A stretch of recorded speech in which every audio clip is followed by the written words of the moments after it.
This is a conversation with Gerald Kierce, co founder and CEO of Trustible, a company helping organizations put responsible AI into practice. Gerald shared how Trustable unifies performance, privacy, ethics, and security into a governance platform that builds trust and boosts adoption. I loved how he emphasized transparency, proactive risk mitigation, and the perseverance needed to build in a fast moving regulatory landscape. Great. So, very nice to meet you, Gerald. Thank you very much for joining Himasana podcast. So, let's start. I found it very interesting your background because you studied entrepreneurship, but as well you studied related with policy and this kind of things. So basically, it's what you are doing right now with Trustable as a founder, a co-founder, and CEO. Gerald, I would like to understand what was the personal moment or insight that you decided to build a company around AI governance. Yeah, spent most of my career really at the intersection of AI and policy. I worked for almost a decade at a company here in DC called FiscalNote, which was essentially an early AI innovator using primarily machine learning and natural language processing on top of unstructured regulatory data and helping enterprises and government agencies understand the regulatory environment. My co-founder Andrew and I met while working at FiscalNote, had a great relationship, we're great friends and colleagues. And I remember we used to spend late nights talking about what does the future of a regulated AI look like, where social anxiety around the technology's impact on labor or safety, what would that mean for the regulatory environment for AI itself? As well as we were constantly talking about how this idea of responsible AI, of ethical AI, which was maybe the nomenclature a few years back, oftentimes talked too much about technical guardrails and not enough about the almost like socio-technical implications of it, the legal implications of the humanities approach to responsible AI. And we felt that there was a miscommunication inside of enterprises between your data scientists and technical people and your legal and risk people. Add to this the impact of the EU AI Act, the regulation in Europe that regulated AI systems for the first time. And we felt that this was a clear market opportunity to basically help organizations understand what does it mean to operationalize responsible AI at scale and be able to comply with some of the emerging regulations and standards. So I've been able to blend a little bit of the experience with the policy side and the AI side itself. Great. I love the name Trustable because it's kind of like it's completely, hey, you can trust us. I found a very good name. So because you mentioned a little bit about the regulations and the human side. So how do you in Trustable balance that part of the AI and human side in, yeah. Yeah, for the way that I view it, AI governance has five dimensions: the performance of the system, cybersecurity, privacy, ethics, and legal. And those five things are really important in helping you understand whether this system or the model is performing as intended. Oftentimes, because organizations are designed in these subject matter groups that are, I'm a technology team and I'm a cybersecurity team, et cetera, they view it within their landscape. And what we're almost trying to do as an organization is basically say, all of it matters and it requires multiple types of functions inside of an organization, different expertise to come to the table to understand the unintended consequences that an AI system might have on a demographic population, or how to think about the regulatory environment when deploying a new system that's going to be collecting personal health information that might be protected under HIPAA, as an example.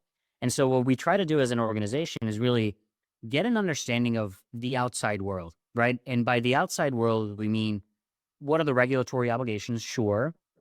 But what's the research? What are the best practices that are coming from all the major labs, from the academic institutions? How are these models changing and evolving where their guardrails might be, where different guardrails might be implemented that have different mitigation opportunities for orgs? And then the internal environment, right? What types of use cases are being deployed, what type of models, who's involved in this process and in this system.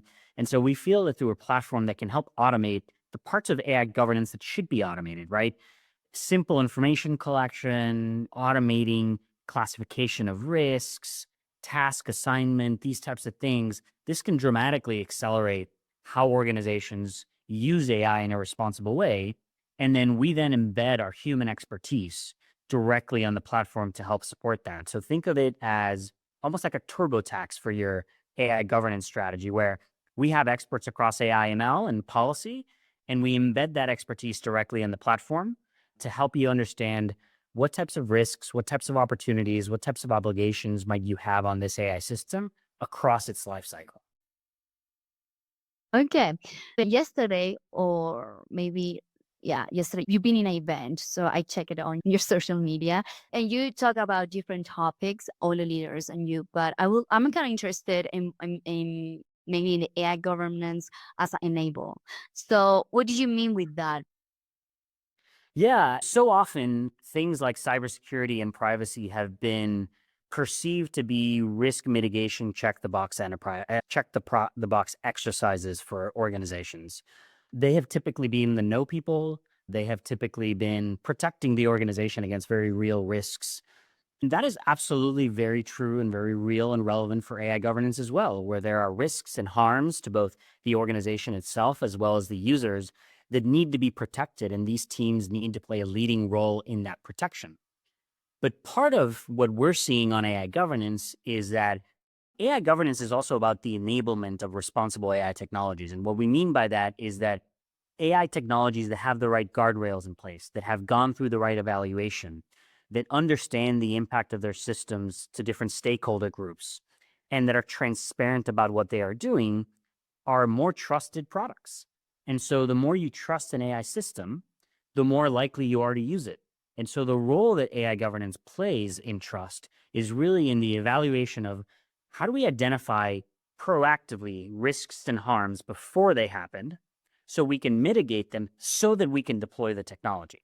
And so what we see is that right now, legal teams, cybersecurity teams are inundated with requests to review new technology or AI applications or vendors inside of organizations, and they don't have the skills to evaluate. They simply don't know. And because purpose-built solutions for AI governance have not traditionally existed before Trustible and some others, there wasn't a purpose-built platform that understood the nuance behind how AI systems interact in organizations.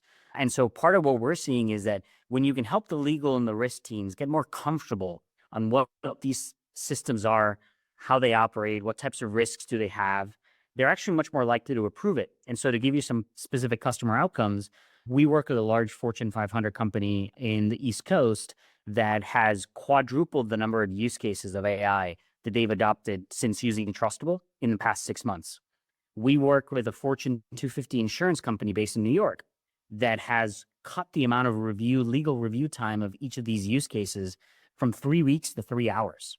And so when you actually unblock the concerns that legal and risk teams have, give them the confidence, the insight, the visibility, and help orchestrate it all through an automated platform, then you have more AI inside of the organization. And by the way, more AI that is trusted and that has been mitigated for a lot of different reasons. So that's why we see AI governance play such a critical role in the enablement piece of this. Okay, talking a little bit about the name of your company, Trustable, which helps companies build trust in their AI. But before going more in depth in that area, I would like to know what does mean trust for you? Yeah, a very quick plug in on the name. So we are actually incorporated as a public benefit corporation. So we have dual profit motive of both make money and advance the field of responsible AI. The name Trustable is actually a portmanteau, so a combination of two words, trustworthy and responsible. So trustable. And so it's a combination of those two words because we really feel that in order for AI to be adopted at scale, it needs to be trustable, if you will. What does trust mean? In the very simplest of ways, we oftentimes refer to as it say it, do it, prove it. We say that we are responsible and that we are transparent and explainable, but we're actually doing it inside of our models, inside of our organizations, and we're implementing these types of things, and that we can prove it and demonstrate that we are doing that. That's really the essence of trust, right? It's communicating an expectation, actually following through with that expectation, and then being able to demonstrate evidence of that work that has been done. And so that's really where we see that proactive approach for AI governance be so central to the idea of trust. Okay, and how do you apply this trust in your in the culture of your team on basically your team as well? Yeah, look, we ourselves are high growth AI startup. And because we are a public benefit corporation, I feel like we generally tend to attract people that are themselves motivated by working in an environment that values trust, that values responsibility, that values responsible growth and all of those attributes. So I think from my standpoint, trust is both big and small, right? Trust is big in the sense of it means that I am transparent with the organization on the things that I hear from our customers, from our investors, and I'm transparent with respect to the challenges, that I'm listening to their perspectives, and that I'm following through on what those things represent for the organization.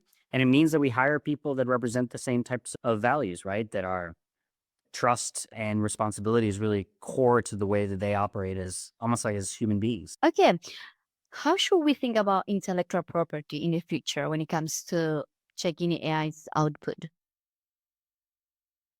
Yeah, interesting question. The honest answer is I don't know. I think there is a very real question amongst the legal community and the AI community around who owns liability for AI systems. Is it the model? Is it the user? Is it the deployer? The courts don't have an answer for this. The legislatures don't have an answer for it. The regulators don't have an answer for it. And it's because there's a lot of gray area, to be quite frank. If you use ChatGPT to summarize a news article or a medical record, it presents a very different risk, but it's the same system. It's the same model. It actually might even be the same prompt. You're asking the same question of the system, but the risk is dramatically different because one is simply summarizing a piece of news text. The other one might be ingesting personally identifiable health information. It might have protected data that needs to be handled differently. And so, is in this example, the LLM responsible if it goes wrong, or is it the deployer of the systems? So, the organization that is taking that model and deploying it and then causing potential harm? Is it the users? So, the honest answer is I don't know. I think there's people that are much smarter than I am thinking through this, but I know that there's a lot of gray area somewhere in between. Where I land, for the most part, is at the use case layer. So it's the risk is not necessarily inherent in the model itself. It's really in how it's being used.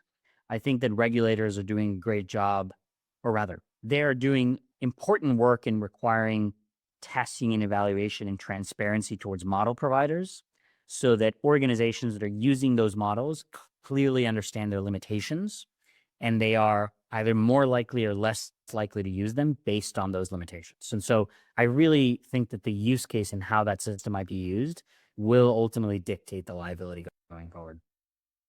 Okay, thanks for your honesty.